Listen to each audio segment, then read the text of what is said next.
Why don't we begin? So welcome everybody to Circularity 20. By now we are likely not your first session.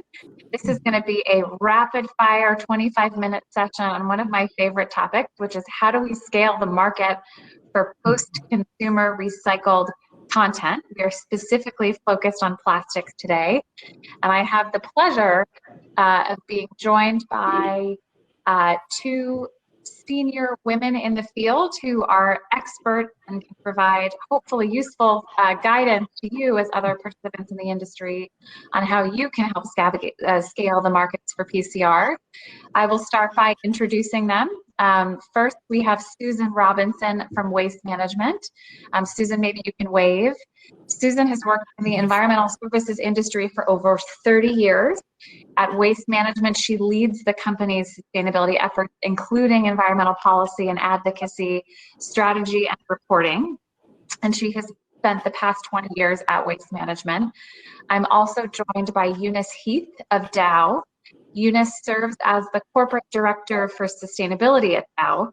She leads the coordinated planning and implementation of Dow's 2025 sustainability goals, as well as sustainability integration and the firm's ESG reporting across the company's business unit. And I am your moderator, Allison Shapiro, Executive Director at Closed Loop Partners. We are an impact investing and innovation firm focused on growing circular economies. I regret to inform you we're having some tech issues and we will not have Monique Oxender as part of our panel, though she is on the chat.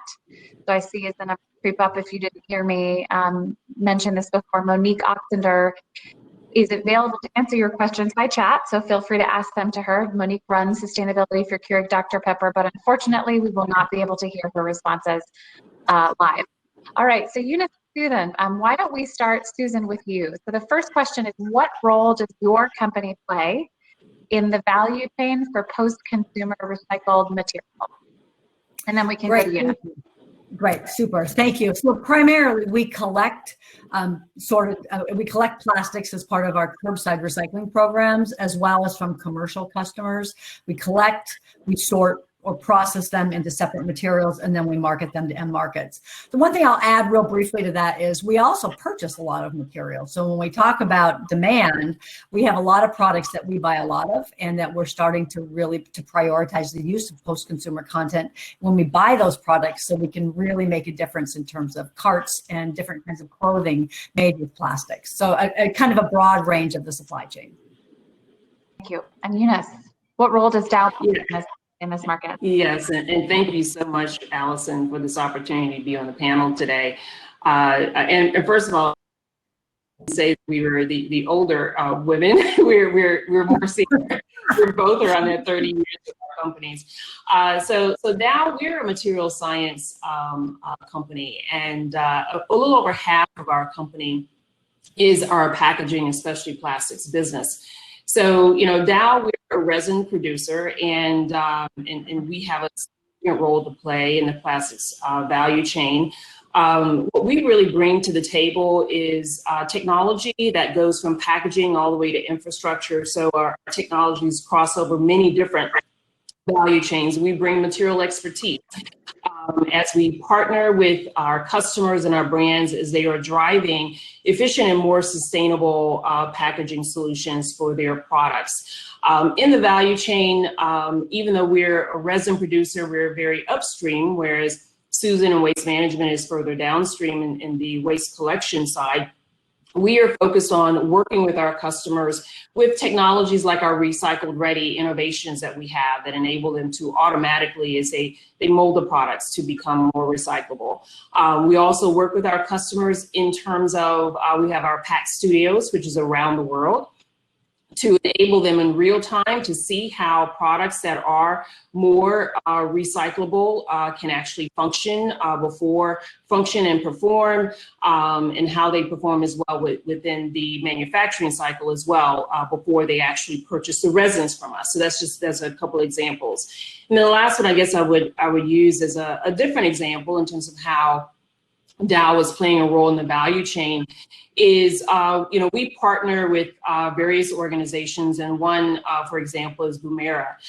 They're a startup in Brazil, and so we partnered with them and helping to fund how they are helping to transform those that are ensuring that we collect the waste, that we collect the post-consumer recycled products, and really demonstrate to them that they have a significant role to play in this process of bringing PCR back into the circular economy.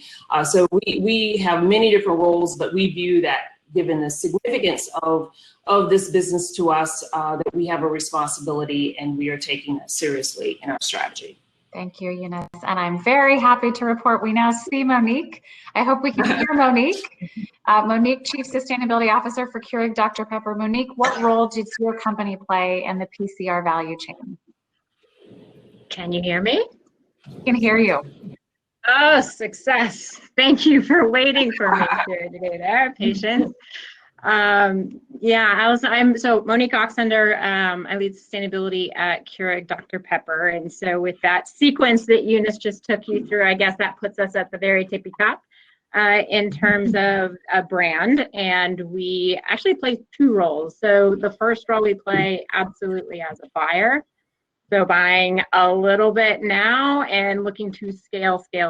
So we're looking to be a big player, a big buyer of this material as we address some of the challenges. So that quantity and quality challenge that we've been facing, especially as it relates to food grade applications. So we are diversified in terms of packaging and products. And our goal is 30% PCR by 2025. That's all material. A lot of that today is fiber, it's metal, it's some of the other materials that we're using as we continue to try to match up the need and the application with the supply for plastic PCR that is out there today, and that we can continue to kind of unlock by pulling on different levers. So we've got we're using recycled content in our coffee brewers today. So remember that not just the beverages, but we've got the coffee brewer side of the business. And we're going to be introducing our first 100% rPET bottles in Q4 of this year. This is just the beginning of the journey. We have a lot more opportunity, and so just looking to unlock some of that as a buyer and an investor. So that's the second role, is that we have to, because we've got these challenges around quantity and quality, we have to play the role of investor as well in order to unlock some of what we really need and want to use, not just as a company, but as an industry. Excellent. Okay, so dovetailing nicely into the next question, I think we'll go Eunice, Susan, Monique, upstream, midstream, downstream. Can you talk to us about the 2 or 3 biggest challenges each of you faces in accessing or scaling PCR collection or purchasing, whichever role you play? So let's start with Eunice. Absolutely, and I'm glad that Monique has joined us, because she really set this one up very well. One of the things that we have found in terms of a challenge is really accessing consistent and high quality material in order for us to bring it back into our supply chain. So here in North America region, we secured a certified PCR supplier, Avantgarde, really for all of our projects that we have for PCR. And we have quite a long list of projects that are aligned to scaling PCR and really having that as a part of our portfolio. What Avantgarde Innovative brings to the table is they really help us to link end-to-end supply chain. The experts at recycling, and of course we bring the material expertise to the table in terms of how to apply recycled material into a number of different applications. So it's really about making sure that you have the right collaborations, the right partnerships, and this really is in alignment with 2 of the very significant targets that we announced in June around stopping the waste and closing the loop as a part of our strategy with regards to plastics and packaging. Susan, over to you. Okay, moving down, I guess, the supply chain. I'm not sure which direction we're going there, but So the first thing I always do when I talk about plastics is remind people that that's a very small percentage of the material that we manage. The vast majority of the recyclables in the recycling stream is paper. Plastic is less than 5% of what's collected for recycling now, but it's a growing portion of that stream, and it's a certainly very complex one with a lot of energy being focused on it. So there are two real primary challenges that I'll just touch on real briefly. The first is inelasticity of supply and demand in curbside recycling programs, and the second is the low price of virgin resin. So first, inelasticity.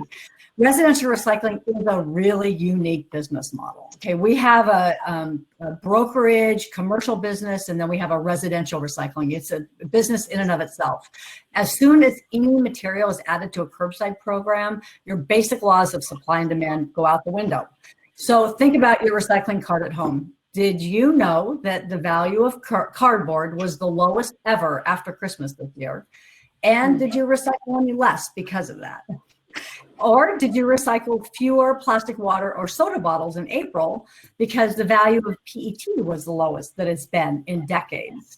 So, assuming the answer, you can see the dilemma. While a company like, let's say, General Motors can buy less steel when demand for new cars falls off, the supply of curbside recyclables has absolutely no relationship to the demand. So we continue to pick up the same amount of material at your curb every single week, no matter what the value of that commodity is.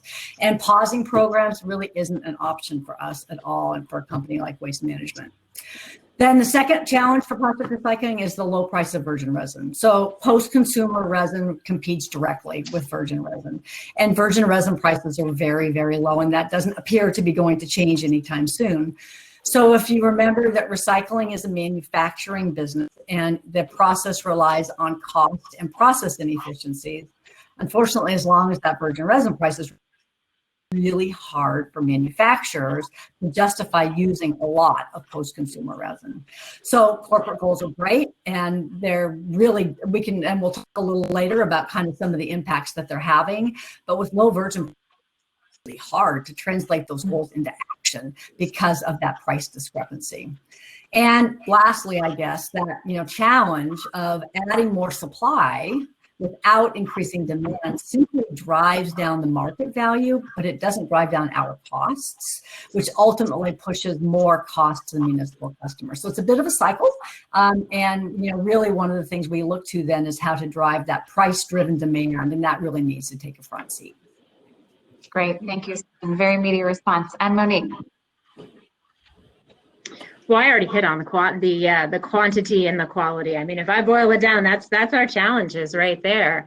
And I think that, Eunice and Susan have done a great job of talking about where they sit in that value chain, how they feel those challenges, become real on a day-to-day basis.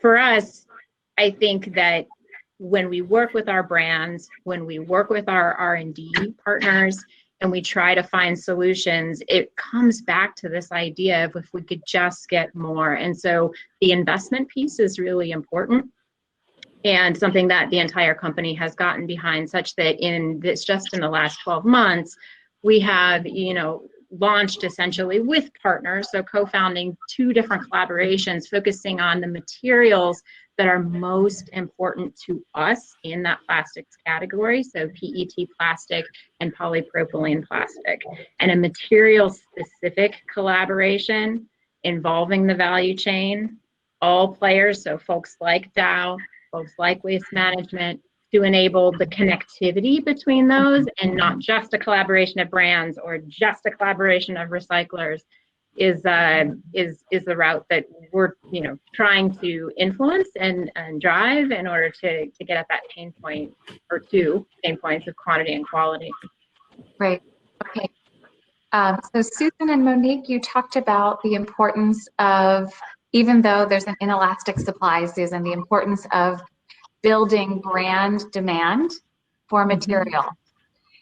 And you each speak to examples of brands in the market. And Monique, I invite you to speak about yourself as a brand owner at KDP. Can you speak to examples of companies that have set really progressive targets and actions in place to try to build the market easier? Why don't we start with Monique? I was about to jump in there.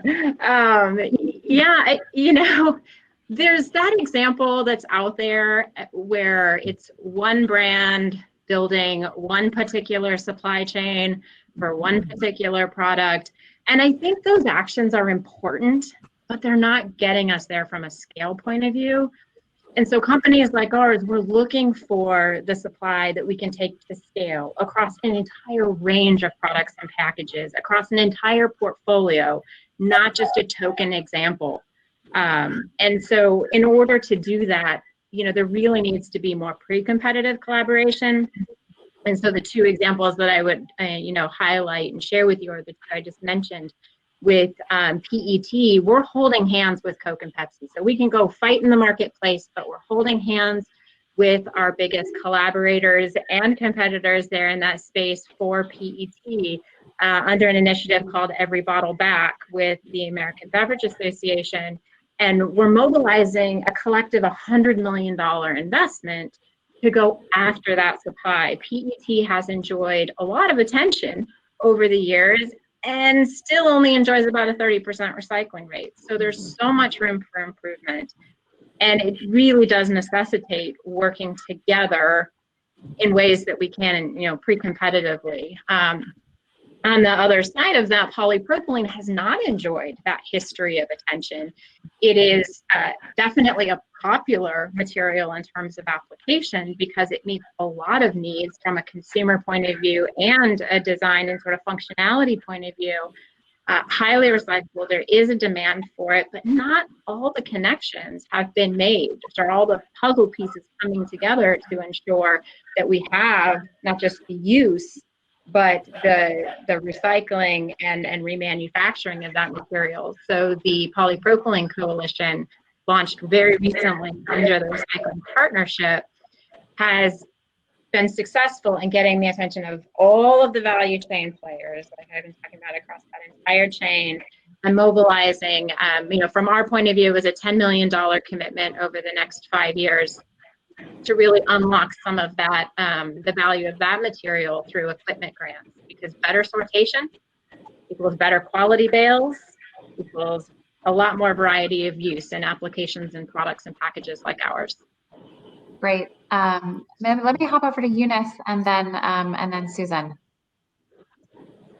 Yeah, absolutely. When we think about PCR from the standpoint of engaging with brands, that is how we operate in terms of the collaboration. And there's just one interesting example that has just surfaced within the company as we are addressing, the many different plastic pallets that are out there that all of our companies move our materials around on these plastic pallets. And so the question we have is, what if we could use recycled plastic pallets? And so we're looking at this as a vision as to what we're working on from a collaboration standpoint with others, as well as technological development as we implement this. So the notion is that, the more recycled pallets, plastic pallets that you have, that also means there's more value from recycled plastics as well, which enables us to drive circularity in a market like that one. So we have to look at many different types of applications than we've ever experienced before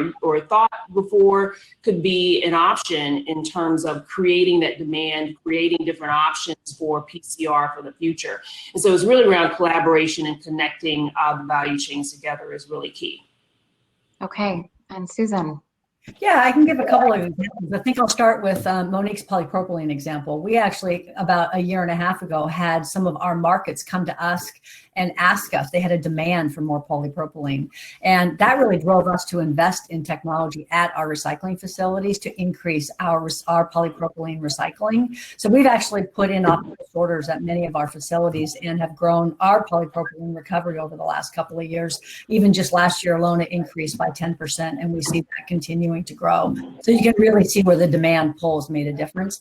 The other place we see it, we've had a couple of times over the last 8 months or so, where the value of HDPE plastic has really increased because there's so much commitment to using that post-consumer content in products that we're seeing that pull happen. And what's really interesting is when we have that demand for that material, we will do everything we can to get every last drop to those markets to be able to market that. And I think the final thing I would say is, again, kind of that tricky relationship between the commitments and then the investment in the pricing for buying the material. And I think we are seeing companies take those steps, as Monique talks about specifically. We're seeing that there's a lot, and that's very needed. Once all companies are actually kind of putting their money where their mouth is and pulling that material along, it really drives that supply through the chain so that we can ensure that we're growing demand as well. Great. Okay, well, we are 4 minutes from the end, so I'm going to try to pull together a couple questions I've seen in chat and just ask all three of you if you could leave this audience with what intervention, one or two max, that you would like to see happen either in corporate action, in citizen action, in community action, or in policy action to try to scale these markets. What would it be? Why don't we go in reverse order this time? We'll do Susan, Eunice, Monique. Right. Okay. I would say regardless of whether it's plastic, paper, or glass, manufacturers really have a hard time sometimes using post-consumer feedstock because it's less consistent. And especially, as Monique said, that food grade is really rough to use sometimes. And some materials are better suited than others, but we need purchasing departments to mandate, whether it's government or private corporations, to mandate the purchasing of materials with post-consumer content. And when we do that, we will pull that material through the system, continuing to drive more demand successfully and sustainably as well. Okay.